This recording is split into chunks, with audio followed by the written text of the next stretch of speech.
Hello students, welcome on Savi Gurukul. और students, आज के इस सेशन में हम पढ़ेंगे जो हमारा टॉपिक है वैक्सीन के बारे में। मतलब कि जो वैक्सीन है वो किस तरीके से हेल्पफुल है हमारे शरीर के लिए, और जो माइक्रो ऑर्गेनिज्म है उनको किस तरीके से जो है हेल्प करती है बनाने के लिए। ठीक है, तो इसके अंदर हम पढ़ेंगे। सबसे पहले तो हम जानेंगे कि जो वैक्सीन है उसकी हमको ज़रूरत क्यों पड़ी है, उसकी नीड क्यों है हमारी बॉडी के अंदर।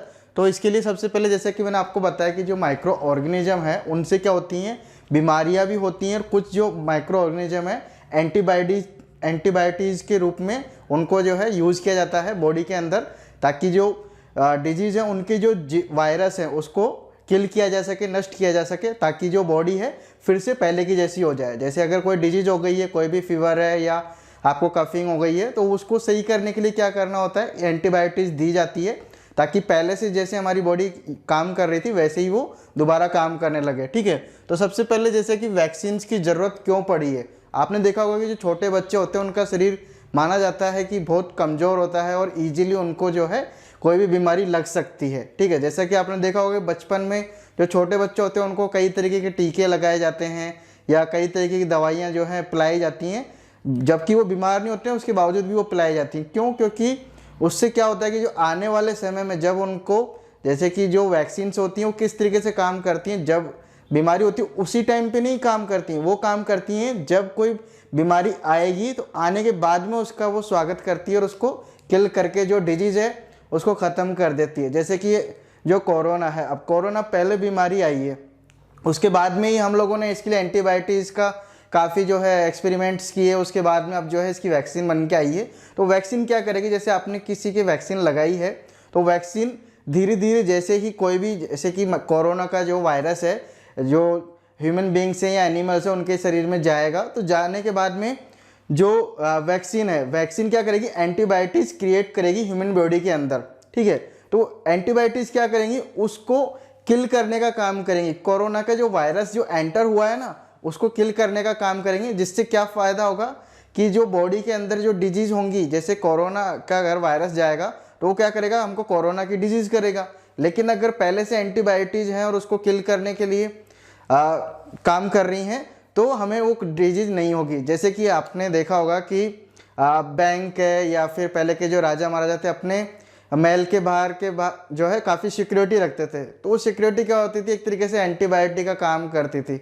अब हमारी जो बॉडी उसके अंदर जो वैक्सीन हम ले रहे हैं वो भी क्या करेगी, एक तरीके से सिक्योरिटी का काम करेगी। अगर मान लो हमारे बॉडी के अंदर वैक्सीन नहीं है, हमारी बॉडी कोई सिक्योरिटी नहीं है, तो ईजिली कोई भी डिजीज़ जो है हमारी बॉडी के अंदर एंटर कर सकती है माइक्रो ऑर्गेनिज्म के रूप में, और ईजिली हमको जो है बीमार कर सकती है। लेकिन अब बीमारी से बचना है, तो उसके लिए हम क्या करना पड़ेगा, एंटीबायोटिक्स क्रिएट करनी पड़ेंगी। अब कुछ एंटीबायोटिक्स तो क्या होती है हम डायरेक्टली ले सकते हैं टैबलेट्स के रूप में, लेकिन जो कुछ एंटीबायोटिक्स होती हैं वो हमें पहले से लेनी होती है। जैसे कि क्या होता है कि वो क्या करती हैं, जिस समय जो बीमारी का जो माइक्रो ऑर्गेनिज्म है, वायरस है, वो जिस समय एंटर होगा तो उसी समय उसको किल करेगी, और आने वाले फ्यूचर में भी अगर सेम वैसा ही अगर कोई वायरस आता है तो उसको भी वो किल करेंगी। तो ये क्या होती हैं, एंटीबायोटिक ऑटोमेटिकली क्रिएट करती हैं और आने वाली बीमारियों को भी ख़त्म करती हैं। ठीक है, तो सबसे पहले पढ़ते हैं कि वैक्सीन होती क्या है इसके बारे में।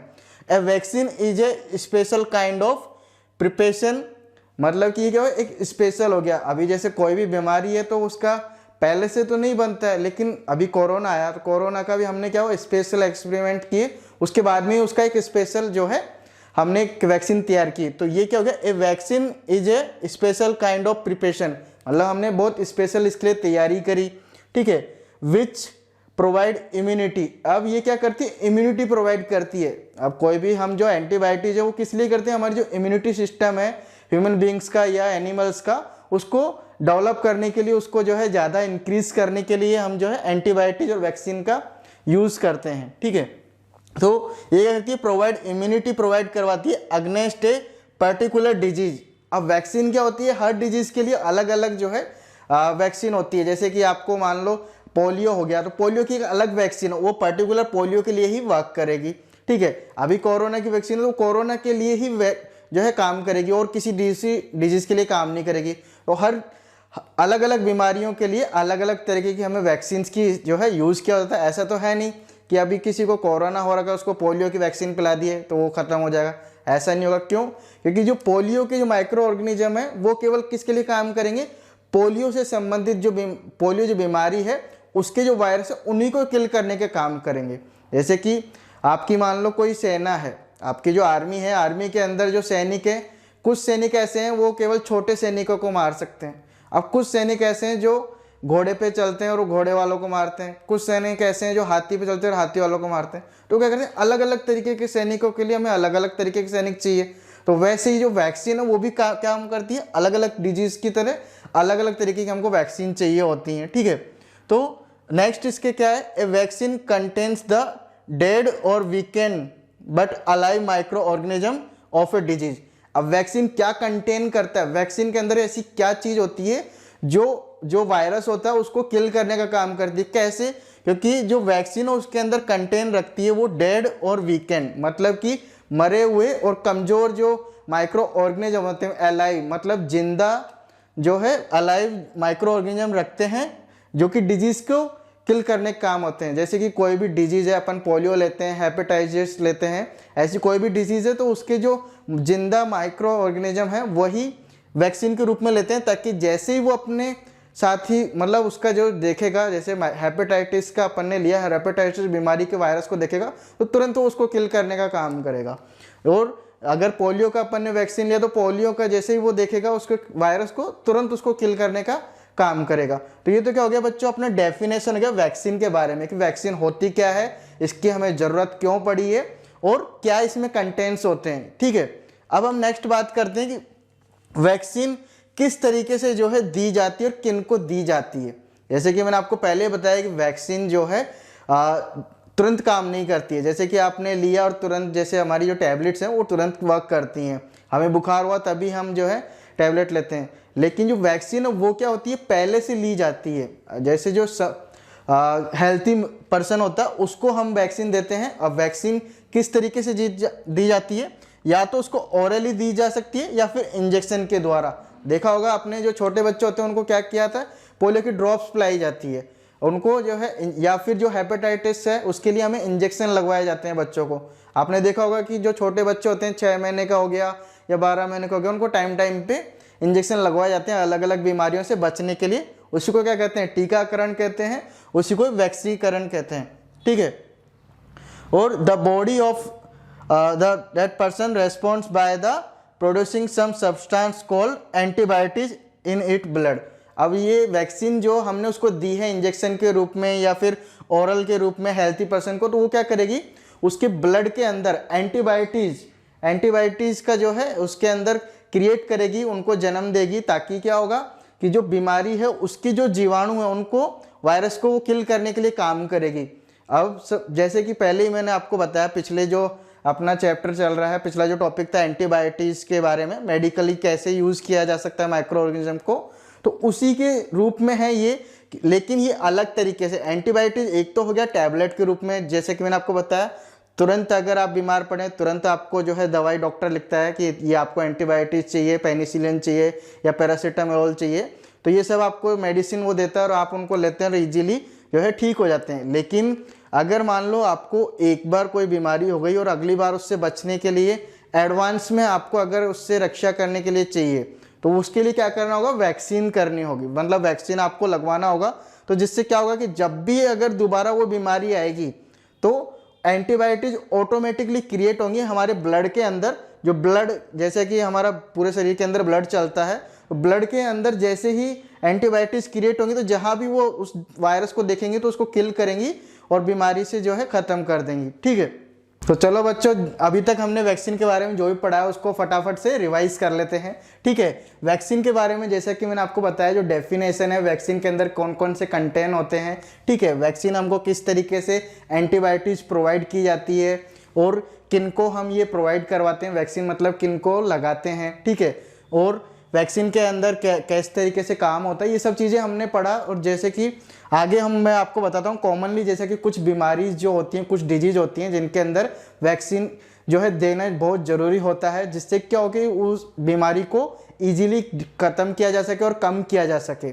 जैसा कि आपने देखा होगा कि पहले के टाइम पे कुछ बच्चों को पोलियो की वजह से क्या होता था कि उनकी जो शरीर की हड्डियां हैं वो इजीली जो है डेवलप नहीं हो पाती थी और कमज़ोर होने की वजह से वो वर्क नहीं कर पाती थी। ठीक है, तो उससे बचने के लिए क्या करना होता है कि उनको पोलियो की दवा पिलाई जाती है ताकि पोलियो का वैक्सीन उनको दिया जा सके और उनको ये बीमारी से बचाया जा सके। नेक्स्ट हम जैसे कि बात करते हैं स्मॉल पॉक्स के बारे में। अब स्मॉल पॉक्स होते क्या है? स्मॉल पॉक्स बीमारी के वजह से क्या होता है कि जो बच्चे होते हैं या फिर जिस भी पर्सन को ये बीमारी होती है उसको क्या होते हैं कि छोटे छोटे से उसके जो है शरीर पे दाने से होने लग जाते हैं, लाल लाल से जो है दाने होने लग जाते हैं। तो वो क्या होता है पूरे शरीर पे फैलने लग जाते हैं और वो बीमारी को क्या बोलते हैं? स्मॉल पॉक्स बचते हैं। अब स्मॉल पॉक्स से बचने के लिए हमें इसकी भी जो है वैक्सीन होती है वो प्रोवाइड की जाती है, जिस भी जो पर्सन है, जो पेशेंट है, उसको, जो मरीज है, ठीक है, या और वैक्सीन जैसे कि मैंने आपको बताया कि हेल्थी पर्सन को प्रोवाइड की जाती है। अब जो बीमार हो गया उसको तो प्रोवाइड की जाएगी एंटीबायोटिक्स, लेकिन जो जिनको बचाना है, मतलब जिनको नहीं होना चाहिए, बाद में फ्यूचर में नहीं होना चाहिए, तो बच्चों को हम पहले ही इसका जो है वैक्सीन लगा देते हैं ताकि अगर उनको ये बीमारी आए, उनके अगर बॉडी में अगर ये माइक्रो ऑर्गेनिज्म एंटर करें तो उसको ये जो है वैक्सीन किल कर देगी और ये बीमारी उन बच्चों को नहीं होगी। जैसे कि पहले के टाइम पे क्या होता था कि पोलियो जो है बहुत ज़्यादा होता था, लेकिन धीरे धीरे जब वैक्सीन हमने इस्तेमाल करना किया, पूरे विश्व के अंदर जो ऑर्गेनाइजेशंस है उन्होंने वैक्सीन्स का काफ़ी जो है प्रोग्राम चलाया कि वैक्सीन प्रोवाइड की गई लोगों को, उनको इसके बारे में जागरूक किया गया, उनको काफ़ी जो है लगाया गया हेल्थी पर्सन्स को, तो धीरे धीरे कम होने लगी। और आजकल आपने देखा होगा कि पोलियो के जो है बहुत ही कम जो है आपको मरीज देखने को मिलेंगे। ठीक है, क्यों? क्योंकि जो वैक्सीन है उसके इस्तेमाल की वजह से ही, और स्मॉल पॉक्स का जो वैक्सीन है उसकी वजह से ही। नेक्स्ट हम बात करते हैं कोलेरा। कोलेरा क्या होता है कि ये एक तरीके की बीमारी, ये क्या होती है नॉर्मली जो आपका समर टाइम है उसके अंदर होती है, जैसा कि दस्त हो गया, डायरिया हो गया, ठीक है, इस तरीके से जो बीमारी है ये इसके तहत होती है। तो इसके लिए भी हमको वैक्सीन दी जाती है ताकि आने वाले टाइम पे जो बच्चे हैं उनको इसके लिए पहले से ही उनकी बॉडी के अंदर एंटीबायोटिक्स हों और उनको ये बीमारियां नहीं हो। ठीक है, नेक्स्ट बात करते हैं हम टाइफाइड के बारे में।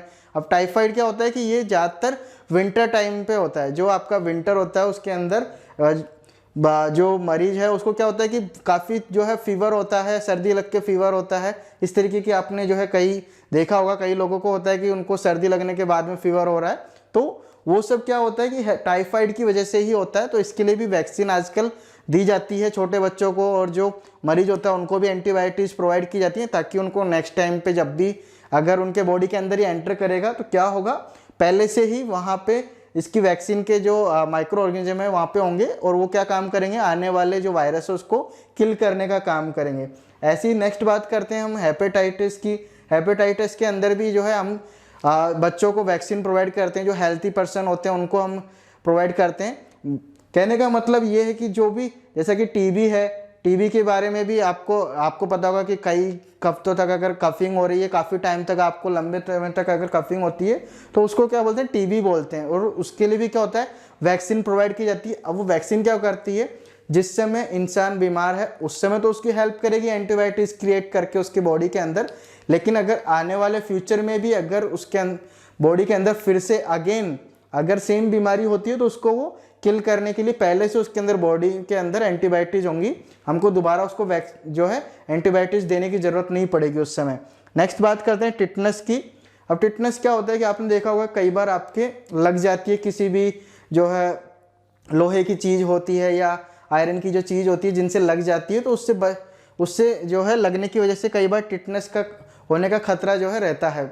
तो उससे बचने के लिए क्या होता है कि पहले से हम अगर वैक्सीन लेके रखेंगे तो जब भी उसका वायरस हमको लगेगा तो वो वायरस ऑटोमेटिकली उसको किल करने के लिए हमारे पास में एंटीबायोटिक्स होंगी हमारी ह्यूमन बॉडी के अंदर। नेक्स्ट बात करते हैं रेबीज़ के बारे में।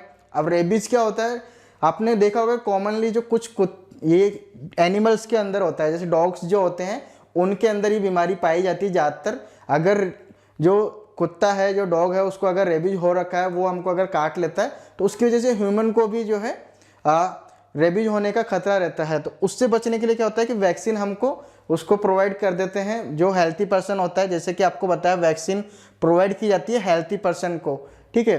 अब अगर हमने पहले से उसको एंटीबायोटिक्स प्रोवाइड की गई हैं, वैक्सीन प्रोवाइड की गई है, तो उसको कोई बीमारी नहीं होंगी। तो इस तरीके से जो कॉमनली बीमारीज हैं उनके लिए वैक्सीन प्रोवाइड की जाती है, जो लंबे समय तक अगर हमको दोबारा भी अगर उनसे सामना करना पड़े तो हम उनसे लड़ पाएँ और इजीली जो है उनको ख़त्म कर पाएँ। तो बच्चों अब तक के जो टॉपिक है जैसा कि वैक्सीन है उसके बारे में मैंने आपको कंप्लीट इन्फॉर्मेशन प्रोवाइड की है, ठीक है। तो अब आप क्या करेंगे कि इसके बारे में जो नोट्स हैं वो तैयार करेंगे ताकि आने वाले टाइम पे जो आपके एग्जाम्स आएँ तो उनके अंदर आप इजीली इसको रिवाइज कर पाएँ और अच्छे से अच्छे मार्क्स जो हैं आप ले पाएँ अपने एग्जाम के अंदर, ठीक है। तो आज के सेशन में बच्चों बस इतना ही, मिलते हैं नेक्स्ट वीडियो में, तब तक के लिए धन्यवाद, जय हिंद।